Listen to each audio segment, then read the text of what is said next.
Again, you guys heard my name is Lanciotti. Remember the Solicium Christianae Vitae, which roughly translates to the brotherhood of Christian life.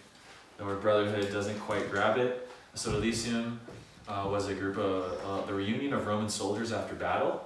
It was chosen by our founder as kind of, it's also a word that's been used in the Catholic Church as well, but it definitely implies a militance and a brotherhood around a cause, and there actually were other sodalities in the history of the church, so if you want to know more about that, we can talk about it some other time. But that's our community. We're consecrated laymen and priests. And so I grew up here. I went to Regis University, so I stayed in Colorado for the first, well, I was born in Maryland, so technically I'm an East Coaster, but I was only there for 2 years of my life. And I grew up here, and obviously I grew surrounded by a lot of natural beauty. I don't think I appreciated as much as I could have. My mom made me hike and eat healthy food and things, but I don't think I really thought it was anything different than anyone else. And I went to Regis University here, a Jesuit school in Denver. And definitely during that time, and I can tell you more about my testimony later if you'd like, but it was definitely a time of questioning for me. I definitely wanted to go into the medical field. I wanted to serve other people. And pretty quickly, and I think will be evident in some of the other things I'm going to say, I became disillusioned with how maybe the medical field specifically serves the human person, and I wasn't too impressed. And there's definitely something on my heart that said, I don't know if this is the best way that human beings are being helped. I definitely had a thought like, I'm helping the body and I can help the soul, right? There was something in me that was really clear. Although I wasn't practicing my faith maybe to its fullest, I had a clear conscience that, hey, I need to reach people in their entirety. And I saw pretty quickly that most of my peers and friends and pre-med people and students, and there's nothing wrong with pre-med students, but was definitely in it for the money or the future or whatever was next. It was always about what was next, and it was always about getting the right applications and this and that. And some of you who might be involved in that know what it feels like. But I definitely wasn't satisfied, and I definitely had something on my heart that was deeper. I ended up on a mission trip to Peru between my junior and senior year of college, where I spent more time with my community. I had never imagined ever becoming consecrated lay brother. I thought it was weird. I didn't understand it. But it was after that summer of service that I began to discern more deeply. And a year and a half after that first mission trip, I moved to Peru and lived there for 5 years as a brother. So it was a pretty quick turnaround. I went right from graduation to my vocation. And so part of my conversation now, and part of this talk about beauty as a path to God, involves that testimony, involves me going back and asking myself, what happened there? What steps did I take to grow closer to God? Or then maybe first, how did he grow closer to me? And then later, I was able to grow closer to him. And that's, first of all, guys, a very important aspect of your own outreach and ministry, right? We're calling this a leadership activity, right? And what is, obviously it's a buzzword in today's culture of leadership. But what is leadership if not, understanding, about what it means to become a human person, a better human person, right? And so part of that involves reflecting on your own experience and your own testimony. So that's definitely something I encourage you to do. So what are we doing in Creatio? So Adam gave you the little buzzword before, the little motto. What is it called again? Our mission statement. Sorry. The motto. Sorry. And what are we doing in Creatio? And so I want to talk to you briefly about something called the new evangelization. Have you guys heard that term before? Anyone not heard that term before? Okay, everyone knows exactly what it is. Well, I'll give you a little bit of background. How many of you know when that term was first used? Like the first time it was mentioned? Was it JP2? It was John Paul II, more or less. Yes, he was the first one to use those words. The concept was first brought forth by Paul VI, which is his predecessor. 2 popes before, because John Paul I was like 35 days. But it was in an address to the Latin American bishops in 1983, where this Polish pope, this first international pope in a long time, first Italian pope in 400 years, first non-Italian pope in 400 years. Think about that. The Italians ruled the papacy. he definitely and truly was a new evangelist, right? Someone that was going out to the periphery, someone that was coming from the fringes of the world and of the church. And he had this to say: the commemoration of the 500 years of evangelization, so he was in Latin America on the commemoration of 500 years of evangelization, will achieve its full meaning if it becomes a commitment by you, the bishops, together with your priests and people. A commitment not just to a re-evangelization, but to a new evangelization, new in ardor, methods, and expression. A lot of times, a lot of people for that, right? And so what does he mean by that? What is it? So obviously evangelization, right? To share the good news, the gospel. And he called for something here that's happening. And you guys are part of that. We're part of, God says part of that. And what is that? What does that exactly mean? And he talks about, so right, we're still sharing the same message, but for some reason it's not getting where it needs to get, right? For some reason the old methods, whatever we're calling those, right? We're just being taught, and we'll get into that in a minute. For some reason that's not getting to people's hearts. And so that's something, and that's part of the reason why we're here. We're here to reflect and think about ourselves, and think about our peers and our friends, and think about you. Maybe you can bring someone to your mind. Why does that person not get it? Why does that person not understand what we get? And maybe you don't get it yet. Maybe you're still in that process. But if you do get what it means to have faith in God and in Jesus, what does that mean? Like, how did you get there? How did you arrive to that moment? And that's such an important reflection. And so here, the new ardor, the new methods, the new expression is, well, this is one of them. Grazio is one of hopefully thousands and billions, right? And we have a special calling, we think, with the concept of beauty. So that's enough background, maybe on the what the new evangelization is. But let's reflect for a minute what happened. And so, I don't know, how many of you were interested in your faith in, like, say, before confirmation? Like, you were really into your faith? You were? Oh, really? And how did you grow up? Like, so the rest of you, other than Ben, who was already good to go. What was your experience of God and of the church and of faith? What was it for you? What are some words, thoughts that come to mind? Family. So you did it because your family did it. Routine. What else? What was your routine? Yeah, like Obligation. Things I couldn't do or shouldn't do. Like rules. Yeah, like this is what I need to do. Anyone else? Catholic school. School, it's just like part of what people do. Alright, it's just, and maybe there's not even a concept of why I do this and my other friends on the soccer team or whatever team I'm on or whatever, they do that. I mean, that's just like the way life is.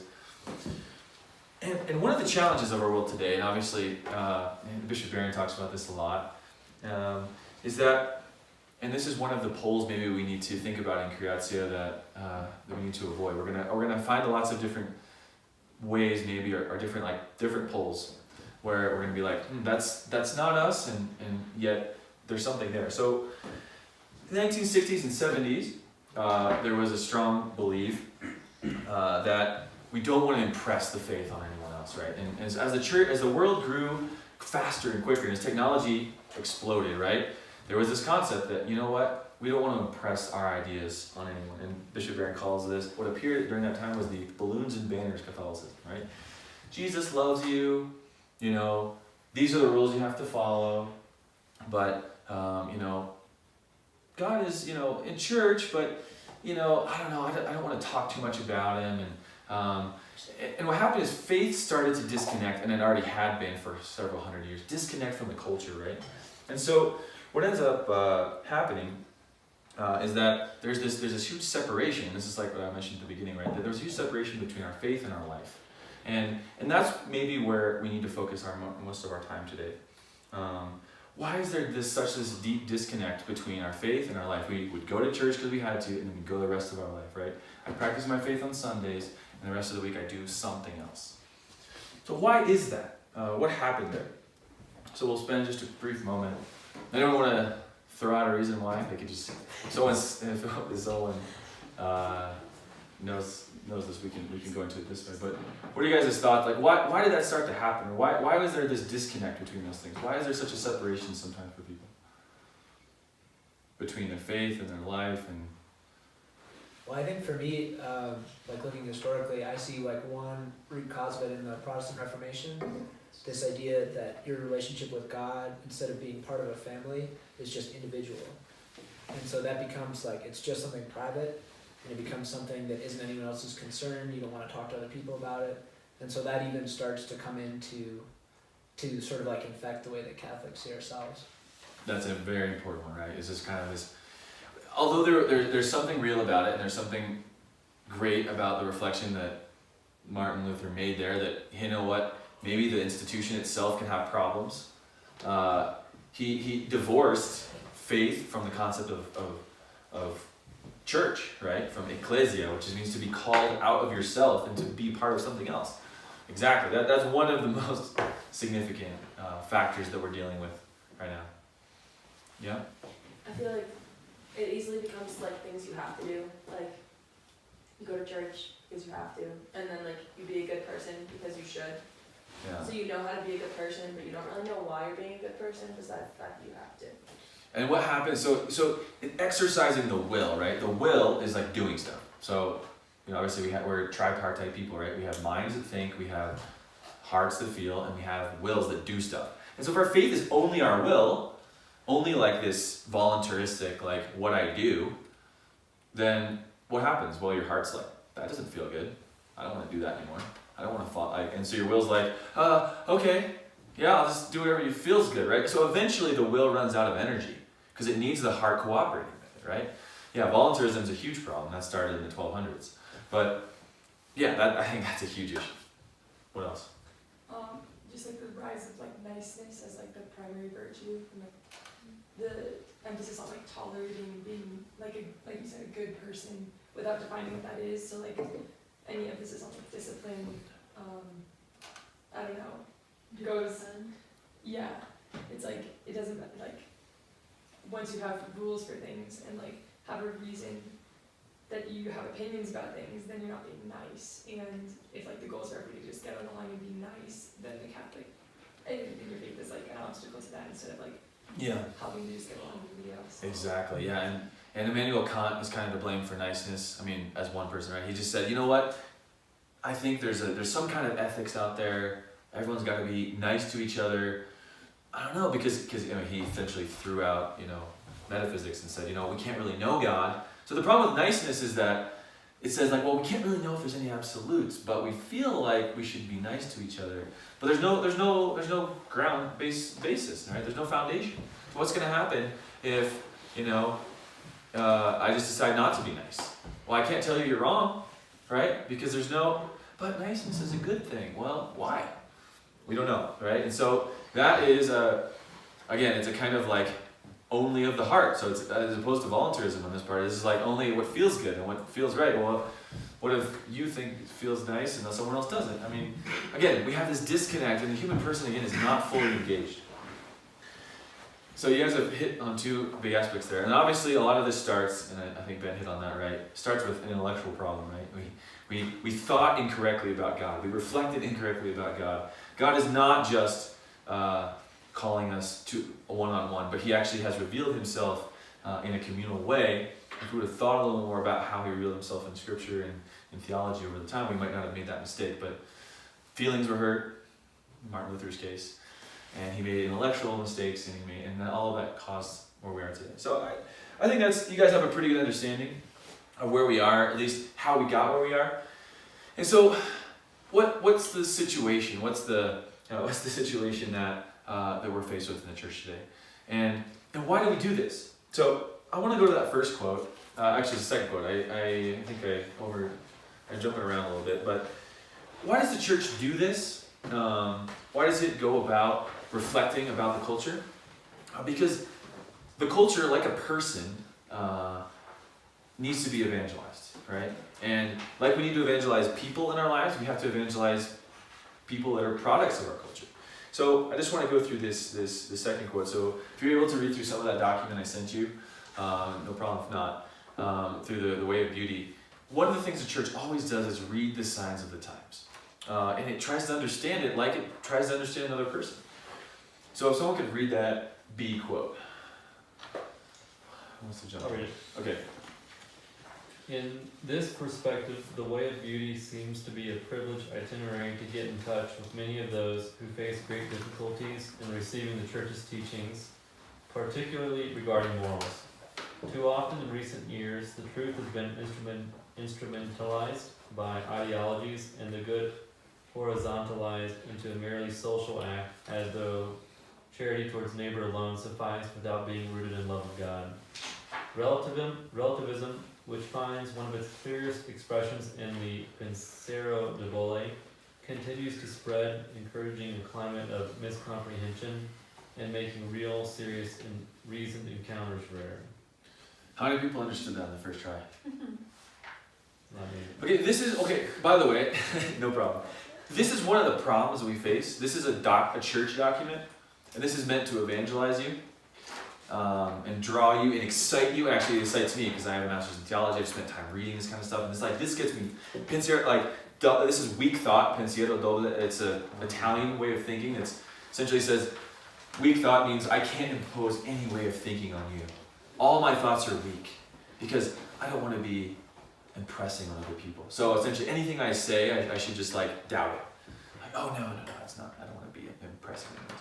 But this gets me excited, but I've studied, this is part of the challenge today, is the church is giving us some ideas, but we have to take those to heart, and that's hopefully what I can do today, and then go out and evangelize it. Sorry, I'm not trying to blame the church here. But again, we talked about some of the same issues we talked about here, right? They're talking here about the three great transcendentals, right? Truth and beauty and goodness, which have in a way a correspondence with. So truth, where does it connect to the human person? In our mind, right? Where does beauty draw us in? Where does the heart draw us in through the heart, right? So beauty in the heart, and where is the will exercising? What it's learned in truth, what it's seen and loved in beauty, it acts in the good, right? So there's a reason why the three transcendentals connect so well to the human person, right? They come, that's where Plato gets the idea from, because he's looking at the human person, he's seeing how he sees the world. And what's happening? We have a disconnect, we just described, in three different levels, in our mind, in our heart, and in our action. And so what we're doing, and we realize that as a church, we know and we see it, and then we see some of its repercussions. So let's go into that first quote. That's really all the first part is saying, right? Truth has been used in ideologies, right? Communism said, we have the truth. What did it happen? It abused people, right? That's an example. That's what they mean by the truth being instrumentalized. Ideologies manipulate. So people doubt ideologies now. So we can't sell the truth like we used to. We can't say, hey, we have the truth. Why? Because look at all the false truth purveyors in our culture, right? Even today, they say, we have the key to a perfect diet. We have the key to make you feel better. And you're like, I don't trust that guy. Maybe he's not trustworthy. Right? So the truth has been instrumentalized. Goodness has been impressed upon people, right? Do this, do that, right? This is how people experience the Catholic Church, right? Hey, follow these rules. People have done those things and they haven't had an experience of enjoying it, or they've had an experience that it's difficult, or they don't know why, because they're not connected with the truth. But somehow, through all of this, people's hearts kind of have guided them for good or for bad, right? Maybe they become over-addicted to their senses and sensualism and hedonism. But somehow our heart has a compass, right? And it's guiding us somewhere. And that's why beauty can be a way in which we can recover an appreciation for these other two. Okay, let's read that first quote. I'm not going to read quotes all day, but these are going to help us.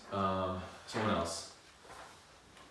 So what's the result then, I guess, of this problem that we've encountered in the three levels of the human person? Go ahead, Kim.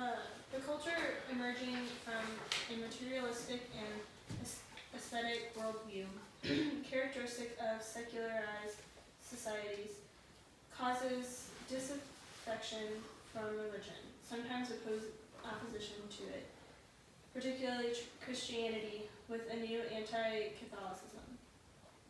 Many live as though God did not exist, as though his presence and his word had no influence on the life of people and societies. They struggle to affirm clearly their religious belonging, and their spirituality remains in the strict domain of their private lives. Religious experience is often disassociated from a clear belonging to an Ecclesial institution. Yeah. Ecclesial institution. Some believe without belonging, others belong without offering visible signs of their believing. And Ben mentioned a similar part of this, right, with this privatized faith, right? So what's the problem? Again, we have this disconnect, and the result is that because we don't know the truth and we can't know what we don't love, right? Thomas Aquinas says that. So if we don't know the truth, we can't know God. If we believe that the truth has been instrumentalized, we kind of then just operate on our feelings, right? So and so there are those who believe in God and have and some people are more truth oriented, right? So they believe in God, but they say, I don't really feel like this is, I don't feel that the Catholic Church is the right place for me. Or, I believe, and the Catholic Church is part of my life, I've been in Catholic school my whole life, but I don't really know, I don't really think about if I love God or not. I might love granola or like hiking, but I just do it because it's what I do, right? And again, the main point here is that there's a disconnect of these things. And why? And notice how superficial then our faith can become. It can be attached to just exterior things, whether it's an emotion, or whether it's a family cultural thing, or whether it's just a practice, or it's a habit. And we don't have a true experience of faith. But again, the key point here, and will be the point of the rest of our reflection today, is there's a motor behind a lot of what we do. And this is, again, something that somehow our culture hasn't been completely able to destroy, is that motor of motivation, which is our heart. But we can't just let our heart run free and just do whatever it wants. It has to be guided by the truth. So I'll read this last one to you. So our goal, I think, and a big part of what we do here in Creatio, is an education. So education, right, involves imparting the truth, but it's an education that involves the whole person, and it uses maybe a new method or a new way, right? You have these new methods of education coming out, like Montessori or whatever, right? Where experience is educating you. And that's very similar to what we're doing, right? So it says the following: beauty itself cannot be reduced to simple pleasure of the senses. So what we're doing here is not just enjoyable. I like to stop every line, I'm sorry. So notice, for example, how many of you have trained for a race? Right? Is it an enjoyable experience? No. Then why do you do it? Why? Why do you do it? Yeah, because you had a goal in mind, like either it's a moral good or a truth or an objective thing for you to reach a goal that's beyond anything you're going to feel, right? I'll go regardless of how I'm going to feel about this. I'm going to suffer in pain, I'm going to sweat, on a hot day, or I'm going to run out of water, or I'm going to whatever. But you've already united, and again, notice how you've already united part of yourself through this experience, through this making a goal. So if it was just pleasure of the senses, we'd all sit on the couch all day. Or we just kind of go from good feeling to good feeling. And yet we know that from time to time we do that, or we know people that do that. They just kind of live beyond that. But again, beauty, something beautiful like winning a race or finishing a race. I don't know about winning, but finishing a race is a beautiful thing. And to achieve it, we've already started to overcome that boundary, which I'll talk about in a minute. But notice, beauty itself cannot be reduced to simple pleasure of the senses. This would be to deprive it of its universality, its supreme value, which is transcendent. Transcendent just means to overcome a boundary, right? To go beyond itself. Perception requires an education, for beauty is only authentic and it's linked to truth. Of what would brilliance be, if not truth? It is at the same time the visible expression of the good, just as the good is the visible expression of beauty. So it's saying, for example, when you see something, what makes something beautiful? And this is, again, it's a philosophical concept, but the fact that it's good. And what makes something good? Well, the fact that it's beautiful. So it's like, okay, well, you're not really helping me there. But in other words, for example, so it's very obvious, right? Like you go and you stick your head down. Why that's getting in my head? You stick your head down. There's a beautiful place around here, but if you stick your head down the toilet, you're not going to see, it's not beautiful, right? There's something not good there. It's like our waist, right? It's like, okay, and there's nothing really good, maybe, other than it feels great after you go to the bathroom. I don't know. Who knows? But notice that good, beautiful things have goodness as an inherent quality with them. Okay, well, not to get too abstract here. So our goal then, the response of beauty, will be then to unite us as human beings, right? And to connect our experience of beautiful, of the good, with the truth, right? And to have a true encounter with beauty. And it might sound more complicated than seem more complicated than it is, but it's not too hard. So to summarize, where we find ourselves if we let ourselves be guided by our culture today. On one end, like I said, we have materialism, right? Where our life is just reduced to stuff and to experiences or to feelings or to what we have and to accumulating wealth. Notice how relativism is on the moral level, right? On the goodness, right? So I do whatever I want. So again, it's like on the level of the will, right? I just do whatever I want. So there's relativism. Materialism's on the level, again, of the senses and the feeling. I only what I can see and touch. A lot of these things, neither one of them captures the entire human experience, but we see how these different things affect us. You've heard these words before. And the result in our mind is what and that's the relationship with truth, is atheism, right? We don't believe in God. Whether or not you guys say it, a lot of us have acted atheistically in our life. We've been motivated by things that are not God, right? If the truth is the true thing that should draw our heart and draw our heart and then act us towards it, right? So our mind knows the truth, our heart motivates us towards it, and then our will makes us get there. If we've been motivated by bad things, we've been atheists, all of us. We've not believed in God. And whether or not you've said, well, I've always believed in God, you've acted unaccordingly. Every time we sin, in a sense, we're atheists. I think, that was mentioned to me last week. Who said that? It was a Jesuit from the 21st century. But right, we've acted as atheists if we haven't, followed God's plan for our lives. So what can we do to kind of reorient that? So the last example, is what kind of a world that we left with if God doesn't exist, if there is an atheistic world? Has anyone seen this Netflix show called The Leftovers? Okay, it's kind of an obscure one. I just was flipping through Netflix one day. I'm not a super Netflix nerd, but was flipping through one day and it really caught my eye. This is like an Left Behind. You guys ever heard of Left Behind by the Protestants? Like the apocalypse happens, right? So this is an atheistic response to Left Behind, and what happens is, I think it's like a random date. It was like April 14th, 2016. 200 and some million people randomly disappeared from the world, and there's 2 seasons so far. And I only watched the pilot and the second one, but the point is that there's no point. There's no reason that there's no reason why they disappeared. No way to know. In the same, it's obviously it's about a small town, similar to like the Left Behind, and it's a small group of people, and a rapist, the coolest guy in the town, a criminal, all these a baby, random people disappeared. And the point of the show, ultimately behind it, is nihilism, right? There's no reason why anyone in their right mind should believe in any higher power or the idea of an apocalypse. And what ends up happening, it's an interesting study in the human person, whoever came up with the show. What ends up happening is that everyone in the town, the leftovers, right, the ones that weren't taken away, feel very strongly this experience of having no meaning.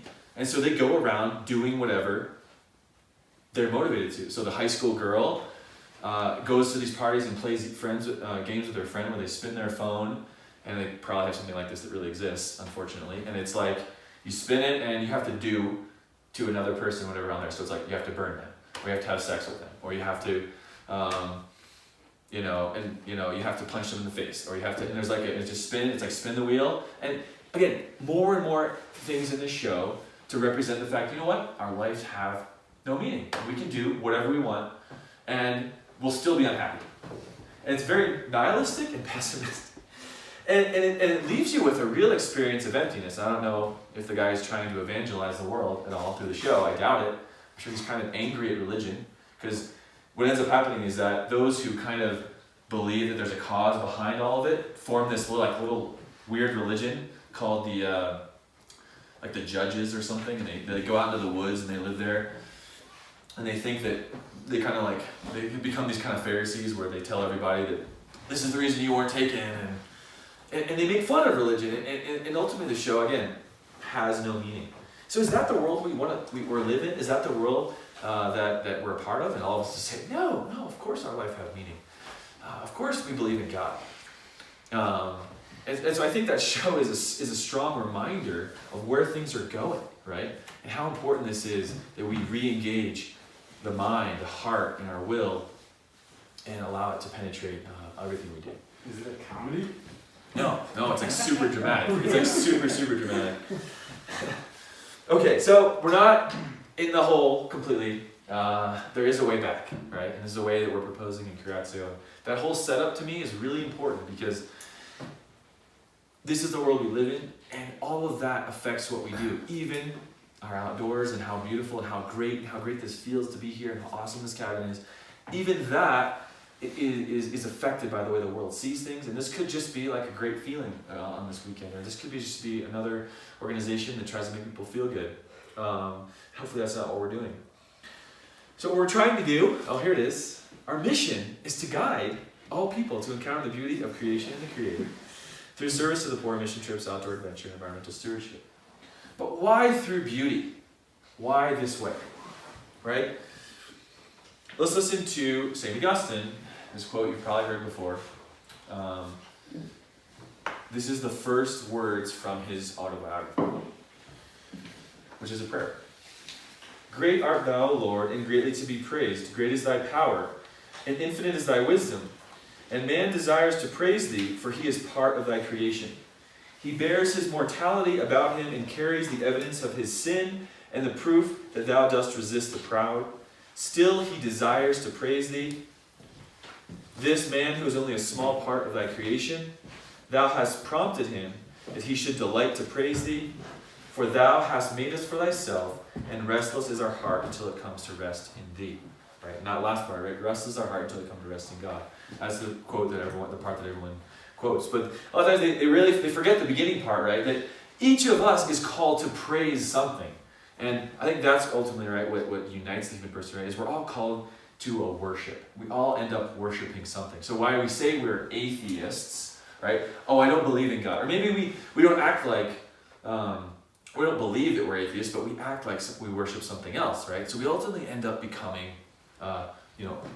idolaters of something. So idolater of a profession, or idolater of a job, or idolater of a way of life, or a coolness, or an attractiveness, or hipsterness, or whatever it is, right? We end up worshiping something else instead of God. And yet, nothing will satisfy us except God himself, right? And that right there is what beauty does, right? It makes us unsatisfied. It reminds us of our unsatisfiedness, if I'm going to make a new word. So we have these questions that he inspires here. Right? He says, what do we do first? What is the right thing to do? Do we invoke God or do we praise him? How do we invoke him? Right? How do we seek him? How do we find him? So those are hopefully some questions that we can answer. So each of you, I want you to, we're going to try to go through this in this kind of like, thought experiment kind of way, right? Like a psychologist or something. I want you all to imagine something beautiful. Don't go crazy, But I mean like a view, might be a person, there's nothing wrong with that. But it might be a view, sunrise or sunset, sunrise for you Atlantic folks and sunsets for you Pacific ones. Maybe it's a mountaintop experience or a bowl of your favorite cereal. So maybe bring something to your mind. Give me a second. So you have this experience in your head. It doesn't have to be a perfect one. Maybe it's sitting with your friends or your family without a care in the world. One of those warm summer nights where you can sit outside and have beer or lemonade or whatever, whiskey. Maybe it's that feeling of accomplishment after a hard day or a year's work, or that feeling of victory over something, of finishing school. I remember that feeling when I finished high school. It was just like, wow, I've done something. Or that. For me, it's clearly that first cup of coffee in the morning. That is beautiful. That is beautiful. Whatever it is, when you're thinking about that moment, think about now, what does that do to you? What is happening? What effect is that moment, or what happened in that moment to you? What did you think about? What do you feel? Right? I mean, you're like, well, it's just beautiful. I don't really think about it. Well, why not? The first thing, and I'm going to tell you what it does to you. Or I'm going to try, and you can disagree with me if you want. Because you're like, it's my experience. The first thing, and this is these words of Pope Benedict, who, right, everyone thinks he's this German, super organized philosopher, theologian, writes a lot about beauty. And what he says is beauty wounds us, or disarms us, right? It reminds us that in that moment, there's something that is beautiful, good enough to behold, to enjoy, to bask in the light of it, to be in the light of that moment. And yet, there's a feeling, it's even more beautiful sometimes this way, that something is not enough in us. That there's something in that thing that we don't have. And there's something like momentary about it, right? There's something, the word that comes to my mind is ephemeral, right? It just means it's like it's part of the, it's like wispy. It's like it's gonna go away. And how quickly do those beautiful moments pass, right? And like everyone, again, those mountaintop experiences are so funny, right? Because you go to the top and it's an awesome moment, and you're up there, and you just kind of want to grab it. You kind of want to like hug it or like hold on to it, or like, oh. And then after being up there for a few minutes in the summit, you're kind of like, well, guess now I go back down, like, and it's gone, right? It's like that thing that was just there, it's gone. It's kind of like a rainbow, just like there and gone, right? But it's important, right? What just happened? What just happened in that moment? We encountered something else. We had an experience of something else. And what's going on there, philosophically, and I won't read through the whole technical quote here, is something that the Church and John Paul II specifically mentions. Is called the process of phenomenon to foundation. What has to happen there is an experience. A phenomenon just means experience. A phenomenon, something happened there, and then it's gone. And a lot of times people just stay with that, right? Like, I was hiking a mountain, a sunrise hike last summer, and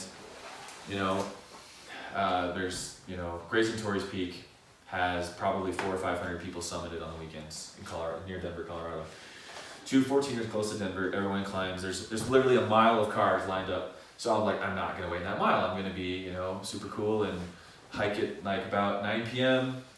Camp a little way up, summit by sunrise, and I'm down and I'm waving at all the losers in their cool Jeeps and with their like water bottle vests and stuff and whatever. I'm gonna be up there first. And I got up there, and there was one other guy up there.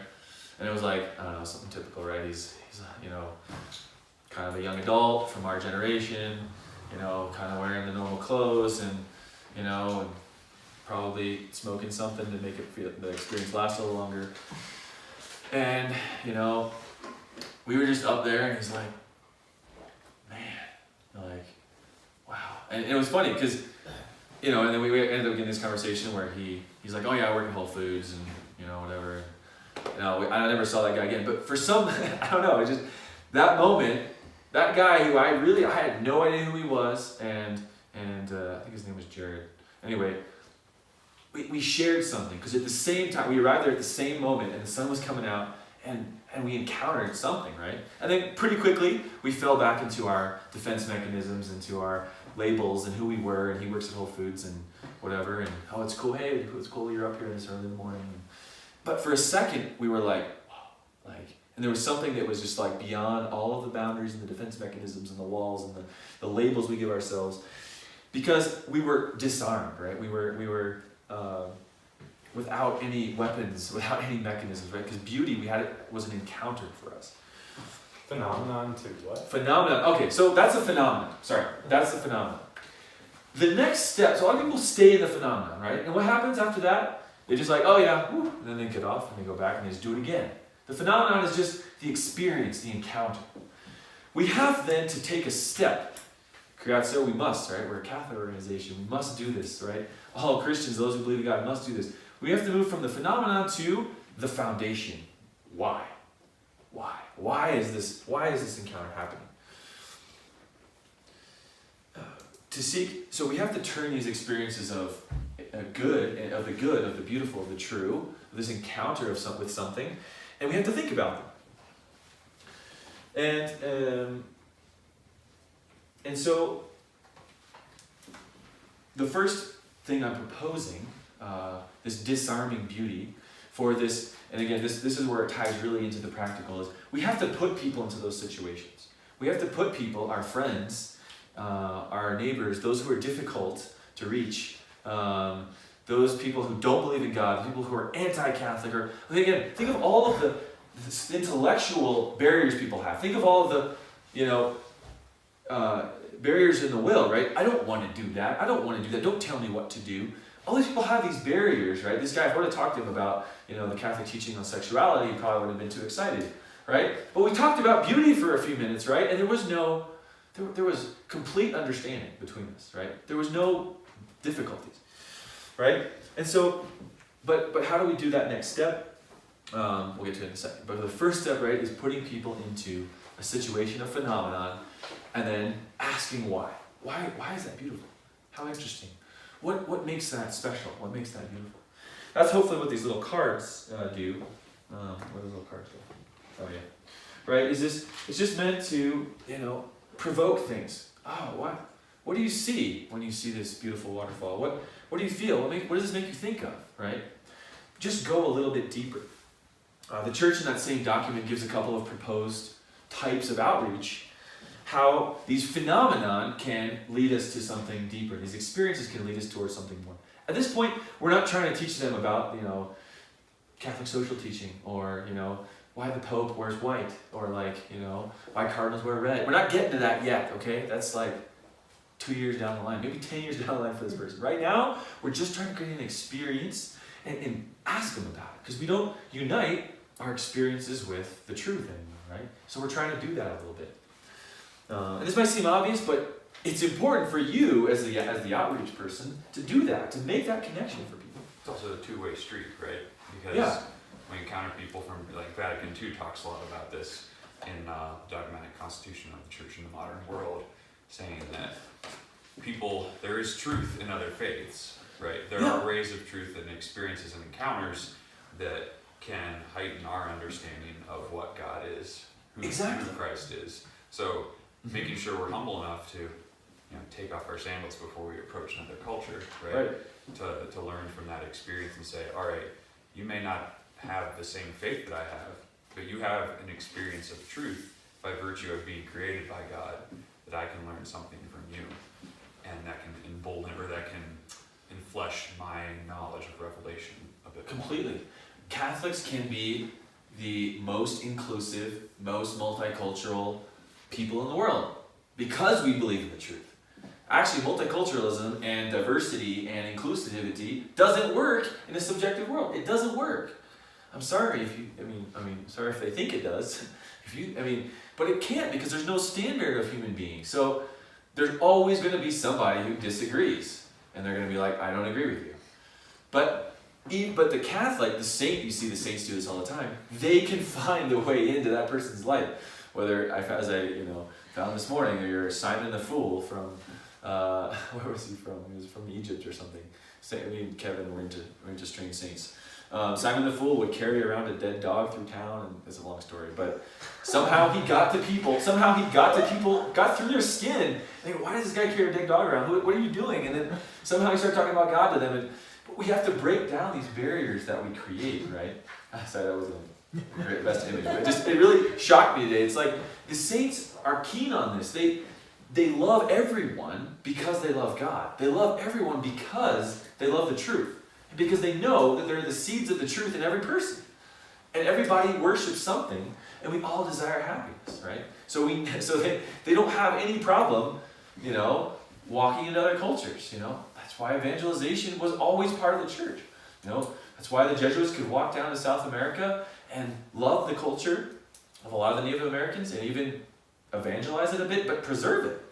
And unfortunately, evangelism isn't always done that way anymore. It's kind of, we kind of think we have to like erase everything and move on to something else. No, we can find the beautiful things. That's why going to Chimayo was so exciting for us. Because things that were Native American and belong to the Native Americans and the Navajos and the Pueblo Indians there can become evangelized. They have religious concepts that need to be brought into the church. But unfortunately, it can be not done well. It can be done poorly, and so we can use the truth to abuse. But we have to have that again, that phenomenon experience of faith, right? Faith is always this sacred moment of encounter. So we have to put people into those. We have to create instances, because we're encounter freaks as Catholics. We have to put people into instances of encounter. And thanks Jared for that introduction, because it's like I love visiting other countries because how do they what do they do here? Like how do they understand God? How do they understand? Obviously I'm not going to ask everybody that, but I'm aware to that when I go to another country.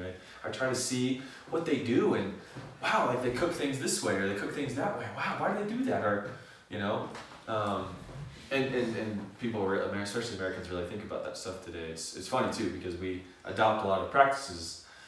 Not going to get into conflict thing, it just comes to my head. I'm not making a judgment, but we're into practices like yoga and all these other things, which come from religious practices. Doesn't mean they're wrong. I'm not saying they're wrong because they come from another religion. No, I'm just saying is we do them without thinking about it.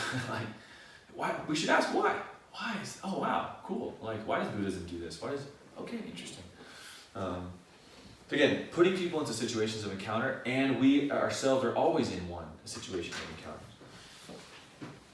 So, the church recommends in this document, and it really is related to the mission of Creatio, and I think the first one more than others, 3 recommendations that I listed there on your sheet, right? And of course the first one is what we do, right? Is we have to put ourselves into a position where we listen to creation, where we encounter its beauty. All right, and so we'll read that quote from the document, which I think is really pretty. Well, someone want to read that quote, the beauty of creation? Yes, go ahead. There is an abyss between, how do you pronounce the word? Ineffable. Okay. There is an abyss between the ineffable beauty of God and its vestiges in creation, and the sacred author defines the aim of this ascendant dialogue. Through the grandeur and beauty of the creatures, we may, by analogy, Can contemplate their author. It is a matter of passing through the visible forms of natural things to climb up to their invisible author, the completely other, who we profess in the creed. I believe in one God, the Father Almighty, creator of heaven and earth. Again, a lot of lofty philosophical language there, but because there's a really cool author, Martin Buber, who talks about the completely other as God. Yeah, very cool. But he's just trying to describe, here we're just trying to think about what's going on here. Again, recall that beautiful experience. Didn't you find yourself disarmed by that encounter of something that so captivated you, right? And there's this otherness though. Like at the same time you feel close, you feel real far. That's definitely my mountaintop experience. Like, here I am, but where am I? Like, what makes this so great? What makes this so big? Already there I'm moving in a direction. Most people just stop at the feeling. Oh, this feels great. But what's up there? What is that? Like, who made this? Okay, that's maybe too far. But, by asking and listening to creation here, by having that encounter, we're creating those experiences. And that for me is really important, and tomorrow we'll get more of the practicals of this, because I'm just going to go on for hours here, if I do. But I like serious outdoor experiences. And I always tell people this, I don't always know what I'm doing, but I don't like church hikes. Like, I don't like, we're going to go and have a nice prayer and a nice walk. And no, I want, as a part of the experience today, it's like, I want you guys to suffer a little bit. Like, I want you guys to earn it. Like, I like when experiences are difficult and we work together towards a goal, or I like getting to mountaintops. I'm sorry, but hiking around the park doesn't do it for me sometimes. Like, I need to get to a view or a top, or again, and maybe that's just my personality. I'm competitive, I know those things too. I'm prideful. God doth resist the proud. I know it says there in the Confessions. I agree with that. But beyond all of that, there's an experience that I'm seeking for, and I want to bring others into that. And again, all of us have different personalities and we're from different places in the country, and we can do this in different ways. You know, whether it's going to the Boundary Waters or whether it's walking in our park and showing somebody, somehow setting them up to see the beauty of that water coming out of that rock in Pittsburgh that no one else, like, why haven't other people seen that before? Why do you see that? So it's inviting people into that a little bit. Yeah, so for example, you've probably never seen it. Yeah, right. Live in the same city, right? And so, you know, like how do, you know, you think about that experience for yourself and then you invite someone else into that, right? And so listening to creation and to yourself ultimately creates an opportunity for outreach, right? And that's what we do. I like some of the other recommendations it gives. It talks about entering into the dialogue of faith and science. That's also something we do, right? We like to talk about why we need to care for creation, why faith and science are related. You know, I studied biochemistry. I'm a pre-med student. I have that conversation on all the time. And it says aid in the preservation of the environment. Like, wow, the church is suggesting this. Wow, you know, is it just because they want to get more Catholics? Not exactly, but not completely no either. It's because we better than anyone else. And this is definitely what Ricardo says many times, who started Creatio. We better than anyone else understand that the nature needs preserving because it facilitates that encounter with God. Going out here, removing obstacles, removing technology, not listening to cars and trains and buses all the time, but listening to the trees and the chirping birds and the weird insects, and maybe going to the bathroom outside. I don't know, too close encounter, but it's like those encounters can facilitate that encounter with God. So we, beyond anyone else, should be preserving the environment. Why are we not doing it? Good question. I don't know. People not thinking about it enough. So so we've moved right now, from phenomenon a little bit to a foundation. We've asked ourselves, we've encountered creation, we've asked ourselves why. And then I'll move to next steps, right? And this will be a little bit quicker. This isn't something that we necessarily do too much as Creatio, but we do, because beauty is our way of speaking. So in the church, it was very smart here. He said, okay, what's the next step we can propose, or what's just beyond creation? Well, it's how man himself participates in it. It's how man himself has used creation and somehow reflected creation in his own, which is art, right? Man has taken this experience, this phenomenon, and put it onto canvas, or put it onto a piece of poetry, or put it onto, whatever, right? Man has taken this experience and turned it into something, right? Like, somebody had this experience of the bird and the pine cone and the tree, and they're like, I'm going to put it into wood. Like, I don't know, it's cool. So, we can look at it later if you want. It's cool. So the next step is how we ourselves participate in that encounter with beauty. We then reflect it back. And that draws people into that encounter, right? So that's the beauty of art. That's what we do. Again, language, beauty is our pulse in Creatio. What have we been doing for our fundraiser, and we're doing again this year? We're using art, and religious art specifically, as a way to show people, hey, look at what these people did. Forgot, last year we did the cathedral, right? This year we're doing another beautiful church in Denver. Next year, who knows what we'll do, but encounter the beauty is what we're calling this. And our logic is, hey, this is very much what we do. We go out into nature all the time, but what happens in this church is someone's encounter with God turned into marble, or turned into stone. For some reason, they made this stained glass window. For some reason, they painted this canvas. Last week, I was in the Philadelphia Museum of Art, and I got to go to, I never really thought about this except for middle school, going through books or something, studied Impressionism. I mean, Impressionism to me was whatever. These guys just started to, make these quick little things on the canvas, and you can't even tell what it is and whatever, and it just, in my head it was this is just the beginning of modernism or whatever, I don't know. I didn't know much about it, and last week I went to an exposition of Monet, and it was, everyone's heard that name before, and I went to a little tour, and then the tour guide just opened up the beauty to me of Impressionism.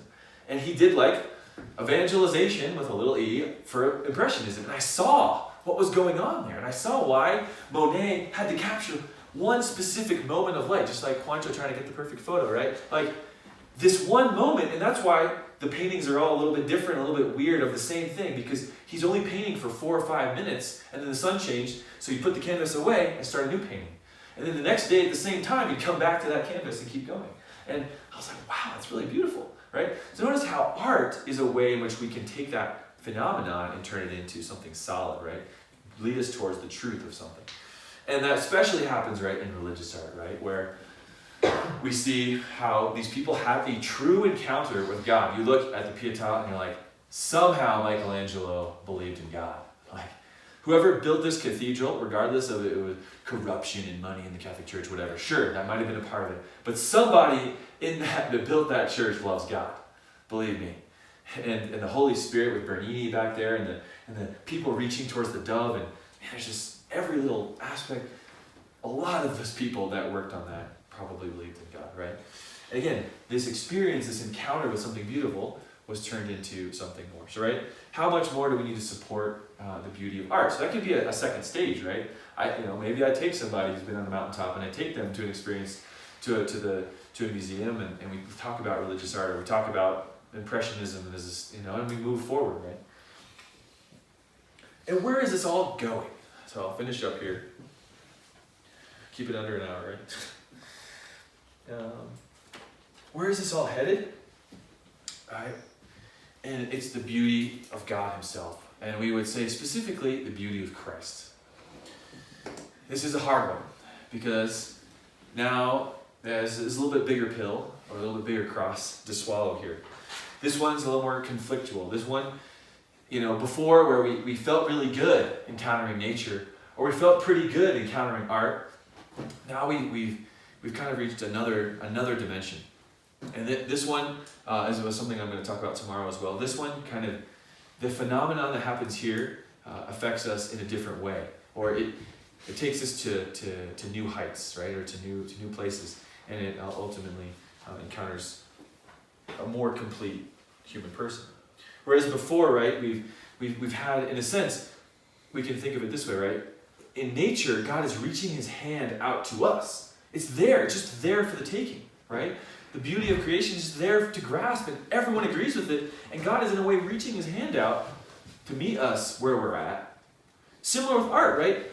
People have these wonderful experiences, and we're given the gift and talent of being able to get it down on canvas or paper or prose or poetry or whatever. They're like a hand reaching towards the transcendent. But now we have, maybe the best expression of that, but maybe the most difficult one, where I like this phrase, right? A lot of people say, oh, God likes to meet you where you're at. But I had a brother in my community say, well, he doesn't like where you're at. Actually, Renato says that. Renato. So, he former brother in my community, used to say, God meets you where you're at, but he doesn't like it. And that's that. And that's now the final step here, right? The beauty of Christ, which is the last place we're trying to reach people and lead them to. And there's an article that Pope Benedict, Cardinal Ratzinger at the time, wrote that deals with this last one, the beauty of Christ. And he goes, we have a problem here, right? And the church itself has reflected on it for 2,000 years. We have this beautiful thing going on. In Psalm 44, we kind of have the culmination of something, right? Christ is the culmination of something. We hear the following words in Psalm 44. Maybe it's 45. Oh, yes. So it depends on Greek or Latin, I'm sorry. So in Psalm 45, we hear the following, right? You are the fairest of the sons of men. Grace is poured upon your lips. Therefore God has blessed you forever. Gird your sword upon your thigh, O mighty one, in your glory and majesty. In your majesty ride forth victoriously for the cause of truth and to defend the right. Let your right hand teach you dread deeds. Your arrows are sharp in the heart of the king's enemies. The peoples fall under you. And again, verse after verse, it's going to exalt this beautiful and amazing king, right? And of course, what did the Jews understand when they heard that, right? They heard, of course, David, right? David was this beautiful man. A lot of people say he was a beautiful guy. Like, he's a good-looking guy with like long flowing hair and a beard, and he was strong. Not only was he a warrior, he killed Goliath. He was a beast, right? And of course, we know he was a little kid when he did it. So obviously, there's also this kind of God is on his side mentality. But of course, the Jews, like all human beings, got a little big in the head, and they said, you know what? It was just like, because we're the best, and the king was just good looking, and they stayed kind of in the material, right? And oh my gosh, look at how many riches he had, and the riches of Solomon, and he looked like a good guy, and he was wise, and so they heard David, they heard Solomon in this verse, the beautiful king, but who did they also hear? They heard the Messiah, right? Well, but the problem was that David sinned, and he did sleep with that other guy's wife. No, Solomon had 900 wives. Okay, so maybe we don't hear David completely, and David more than Solomon, because Solomon really screwed up. So you know what we hear when we hear the psalm of the beautiful king? You know what we hear? We hear the Messiah. The Messiah will finally be the king that comes, and he'll really be beautiful. He'll be really smart, and he'll really make Israel the ruler of all the nations, and he'll really make us be the ones in charge, and he'll really stab the arrows into his enemy's heart. Oh yeah, that'll be great, right? And what do we hear? And so Benedict reflects on this, right? He goes, and what do we hear when we hear that as Christians? Yes, we hear of that beautiful king, and we know that is true, that there's something beautiful, and now we can translate it into our own faith, right? Into the person of Christ. And there's a book by a cardinal written a few years ago. I'm forgetting it. I think it's called The Face of Christ, or something about Jesus Christ. Walter Casper. But it's not that one. It's I know what you're talking about. it's the one that Eduardo's reading. Yeah, and he actually there's a chapter about Christ's appearance. Maybe it's Casper, I don't know. And he says Jesus was probably extremely attractive because, and he goes into verbs throughout the gospel. It says people were drawn to him. They looked and saw him. And so we see in Christ, yes, the fulfillment of the Jewish desire that he was a charismatic, attractive, awesome guy, right? And the devils would flee, and the miracles would happen. And what happens in John chapter 6, right? It gets to such a degree that they want to proclaim him their king. Oh, because they have their psalms on their lips. Oh yeah, look, this guy's just beautiful. He's the fairest of the sons of men. Oh wow, he's riding. I mean, he's not maybe on a horse, but he's look how all the Pharisees are freaking out, and the Romans don't talk to him and avoid him, and he's wow, okay, and they're doing their checklist, and here's this, okay, wow, and so again, Christ meets us where we're at. Like the beauty of creation, he's a beautiful thing. The experience of God is a beautiful encounter. Our first encounters with him are beautiful and sweet and nice and consoling. But we have another problem. What happens at the end? Passion and death, right? Not to just spoil it for you, but that's what happens. So beauty then in Christianity, while it's this great phenomenon, has another moment, a final moment. And the church is wise about this because we pray Psalm 44 all year round on Tuesdays of the second week during morning prayer. And all year round we pray, you are the fairest of the sons of men, as the antiphon, as the introduction. But then something happens in Holy Week where the church throws us a curveball to remind us that beauty isn't simply fairness, physical, material beauty. The antiphon changes during Holy Week. It takes the antiphon from a very different prophecy, not the Psalms, but from Isaiah 53. And it directly counteracts what it's been saying for most of the year. The antiphon changes for Psalm 44, which we just read, right? The fairest of the sons of men. It says, he had neither beauty nor majesty, nothing to attract our eyes, no grace to make us look upon him. Let's keep reading from that passage, sorry. He was oppressed and afflicted, yet he opened not his mouth, like a lamb led to the slaughter, like a sheep that before it shears is dumb, so he opened not his mouth. By oppression and judgment he was taken away, and as for his generation he was considered, he was cut off from the land of the living. And I skipped a passage right here. I said, but he was wounded for our transgression, bruised for our iniquities. Upon him was the chastisement that made us whole. With his stripes we are healed.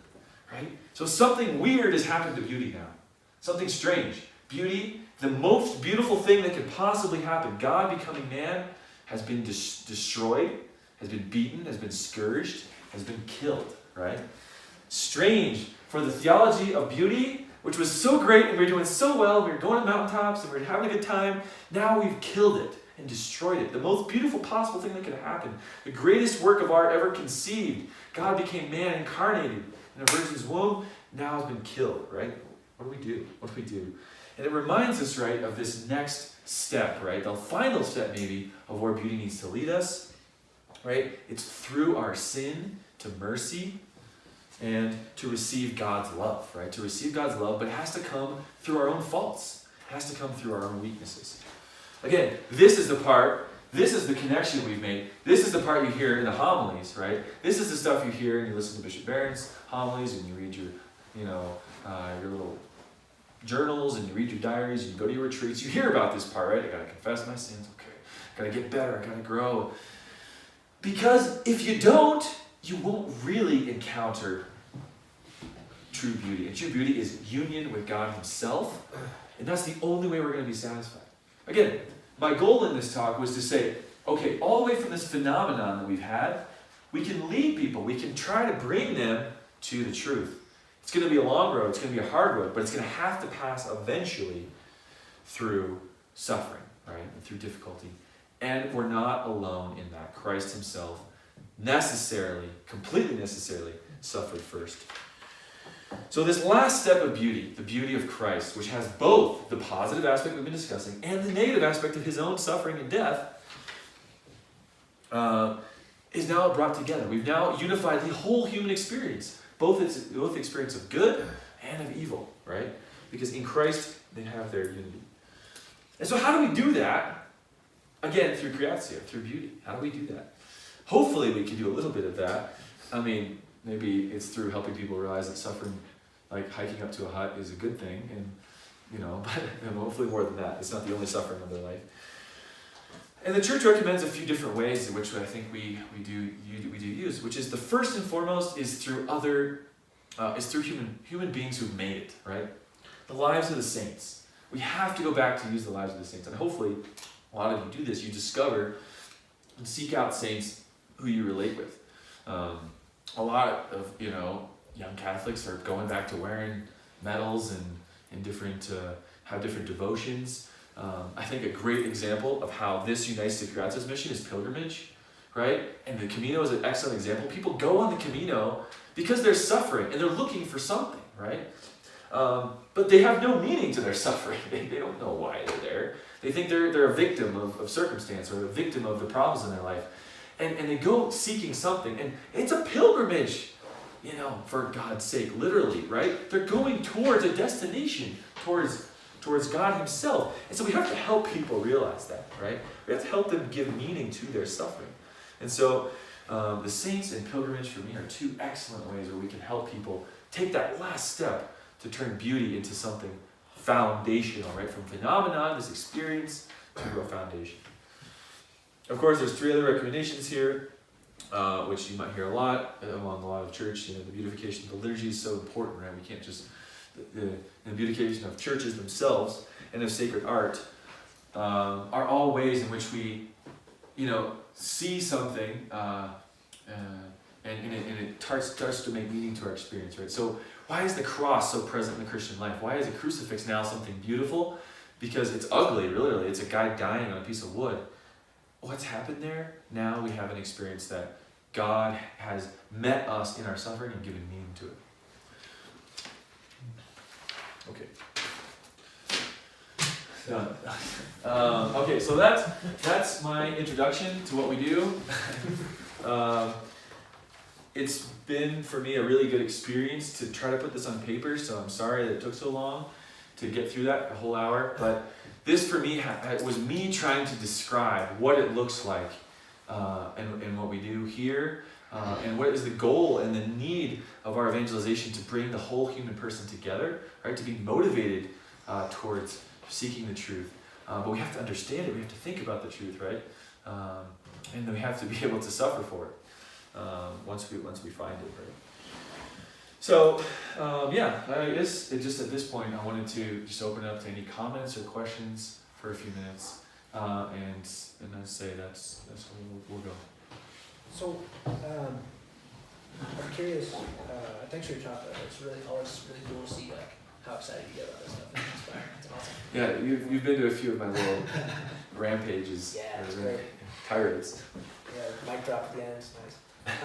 So I'm curious, like, I feel like most of the people I meet who are converts, it's like a community connection sort of brings them in.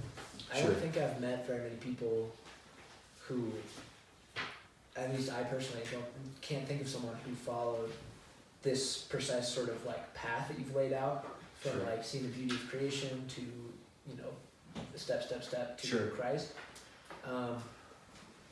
Do you have are there any like statistics to back up this path that Benedict is proposing? Any experiences that you've had? I don't know about statistics, but yeah, and I guess there are other elements here which I was not able to address at this time, but I did. They're there. For example, other human beings, and I kind of hinted at it a few times. Other human beings are key to this moment, right? We are communal people. The reason why maybe I kind of tried to outline it like this was that for two reasons. One, individualism is everywhere. Like, my path, my way. I need to figure this out for myself. This isn't working out for me. I need to move on to something else. Again, these are phrases we use all the time. These are, as Americans, as probably good people, right? They maybe even want to believe in God, but we generally have a me conversation. And I like, you know, I think you pointed to something really true. We are not me people. We are human beings. We're called into relationship always. And so ultimately it is through a community that many times people find God, because they have a hole in the thing. Man, I'm not feeling, but I kind of need you guys to fill in the blanks there, right? So I agree, like, this happens in a community. So what I'm not saying here is, oh, you know, this is the only way, or this is the way it happens. But what I'm trying to describe is, you know, something that addresses the reality of our culture today, which is very individualistic. So that's one reason why I did it this way. Another reason, it's missing. I'm missing it.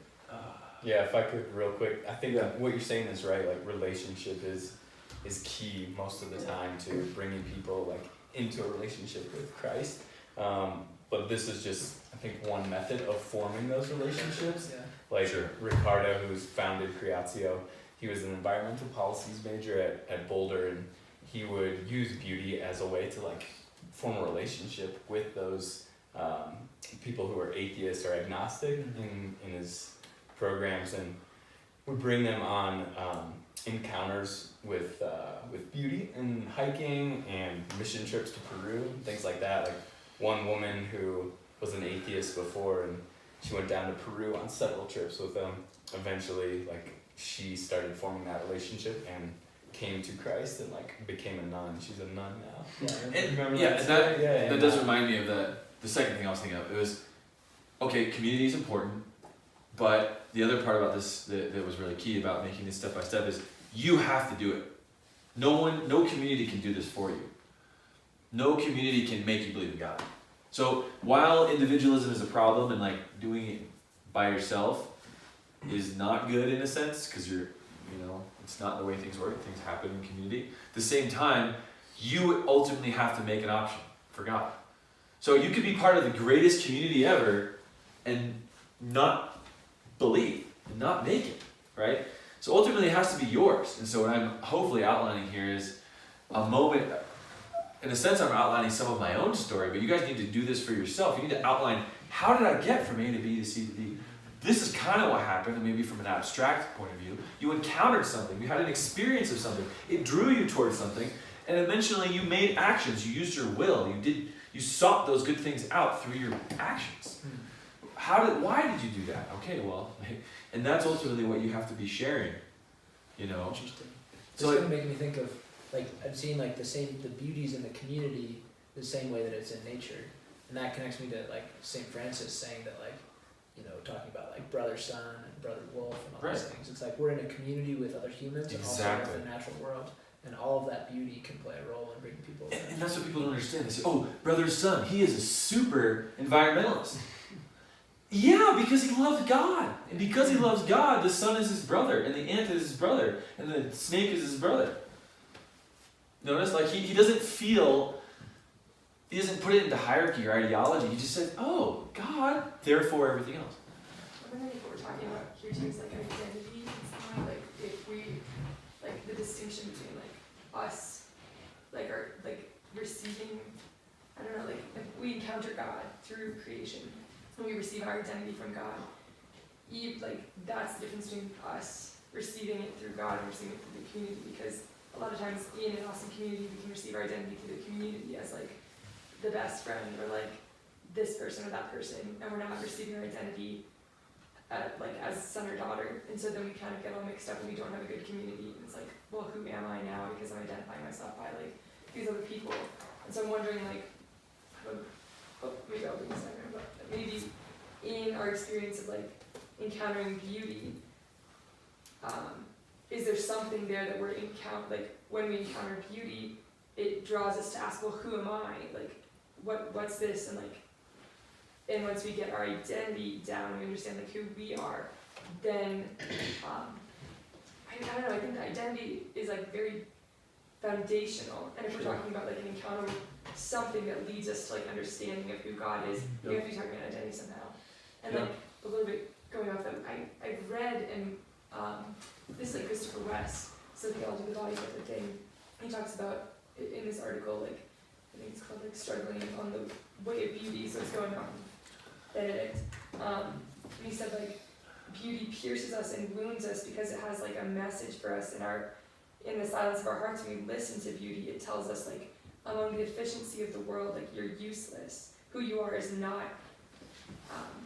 like something useful. You weren't made to be like productive. You were made to be a son or daughter, and so that's what you're for. And so beauty hurts us in a sense because like all the beautiful things that we see are not, they're not like, the flowers aren't there to serve a purpose as much as they're there to just be beautiful, you know. So like there's an encounter with like beauty as identity too, that we're not there to serve a purpose or be productive as much as we're there just to like be loved. You know what I'm saying? So Yeah, and I think, and again, it's the relationship between all these things that for me is the key. I mean, and this is what a lot of people criticize Catholics. They're like, you know, I mean, because a lot of times they feel like we're putting boxes on their reality or their, you know, and so sometimes they say, oh, you're, I don't know, you just come down the street, right, and you'll say to someone like, you're a sinner, or like, and I don't know, again, that is true, you know, like, you know, baby, like we're all sinners, but I guess the part that I really want to focus on for you guys, or really to think about is really focus on that aspect of experience. Like, how is someone else experiencing reality? You know, for example, like something that the world picks up on really well, and environmentalists pick on really well, is like you said about the flowers. It's like we say like, oh, you know, because for example, go on a Catholic hike or go on a hike with a group of Catholic friends, and I've asked this question to people. You know, people, what do you see when you see this mountaintop? And people are like, I see God's beauty. And I'm like, really? Like, I don't know. And it's like, what does that look like? What is God, like, I feel like people just kind of sell themselves, like, I'm a son of God. You're right. You are. But, you know, I don't know. I guess I'm always trying to build bridges in my mind. I'm just trying to add to what you're saying. And so, like, when I see a flower, I'm like, man, what is that flower doing? Like, it's just being, right? Just being beautiful. Like you said, it's just doing its thing. It's not thinking about that we're the human beings and we complicate everything. We're the ones that can think about who we are. And so, I don't know, I'm getting disorganized here, but I guess what I mean is, I always try to put myself in someone else's shoes, and they're like, what do they see when they see this mountaintop? Like, they just, oh, like, it's just there. It's great. And I think the key is like, right, like the identity part is like, right, I reflect on my relationship with that thing. Like I say, well, why is it this way? Why am I reflecting about this way? And I do agree, it's definitely an identity crisis, identity problem. But I think a lot of people don't see it that way. I think it's a step before where it's like, what is my relationship with this thing? You know, because a lot of people might understand correctly their relationship with God. I'm a son or daughter, but then they completely abuse creation. So like they don't get it, right? Like that's to me what I'm pointing at. It's like they're not all the way there. Like, you know, I'm not saying all Catholics need to recycle, but maybe, like, I don't know. It's like You know, like my again, the goal. I'm not trying to sanctify him more, but I've heard this line. I think it was Pope Benedict, but I read this recently. But there's a line. I think it was actually Chesterton, because I'm reading a book on St. Francis.